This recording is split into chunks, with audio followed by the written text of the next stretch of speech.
We will do another example over here, which is of magnesium oxide dot and cross diagram. अब magnesium oxide है. Magnesium is a group 2 metal, so we'll lose 2 outermost electrons to another atom to have a full shell of outer electrons. तो इसका क्या हो जाएगा charge? ये है magnesium +2. Oxygen is a group 6 non-metal. मतलब इसके outermost shell में कितने electrons है? 6. 6 is greater than 4, hence it will gain. कितने gain करेगा? 2 electron. तो oxygen हो जाएगा -2. So 2 electrons will be transferred from the outer shell of magnesium atom to the outer shell of oxygen atom. Oxygen atom will gain 2 electrons to form a negative ion with charge -2. और जो आपको formula of ionic compound बनेगा वो है MgO. How MgO? Magnesium और oxygen. Magnesium का जो +2 है और oxygen का जो -2 है, both are same charges, ये cancel हो जाते हैं. 2 cancel हो जाएगा तो ये magnesium MgO ही रह जाएगा. So, अब मैग्नीशियम का क्या सीन था? 2 8 2. ऑक्सीजन में क्या था? 2 and 6. अब जो न्यू आएगी बॉन्डिंग, न्यू कॉन्फ़िगरेशन क्या हो जाएगी? 2 and 8 because these 2 electrons are lost. और यहाँ पे क्या हो जाएगा? ये अब हो जाएगी 2 6 से हो जाएगी 2 8.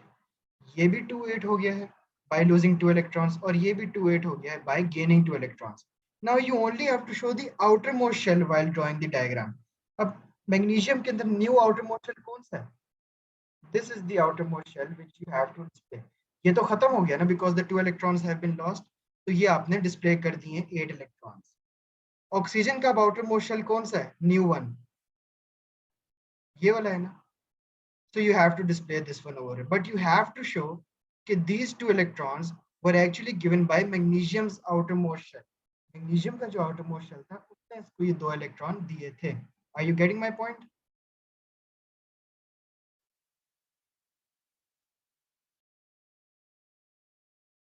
Good. So you have to name कि जो magnesium को आपने represent करना है dots से और oxygen को represent करना है cross से. This is how you make a dot and cross diagram. Then you have to draw brackets. अब आपने सारे shells नहीं show करने, only show the new outermost shell. The new outermost shell जिसके अंदर 8 electrons होंगे magnesium के भी, 8 electrons होंगे oxygen के भी. But आपने show करना है कि these 2 electrons came from magnesium. They are different than of oxygen electrons. Then you have to show these charges on the brackets और नीचे आपने लिखना है oxygen ion and magnesium ion. 1 mark for the diagram, 1 mark for the charge, 1 mark for the magnesium ion. तो 3 to 4 marks का question आता है in your Edexcel IGCSE paper. So this was the example of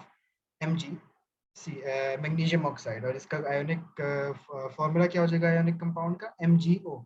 Mg2O2 नहीं होगा, MgO हो जाएगा सिर्फ because वो 2 cancel out हो गया है.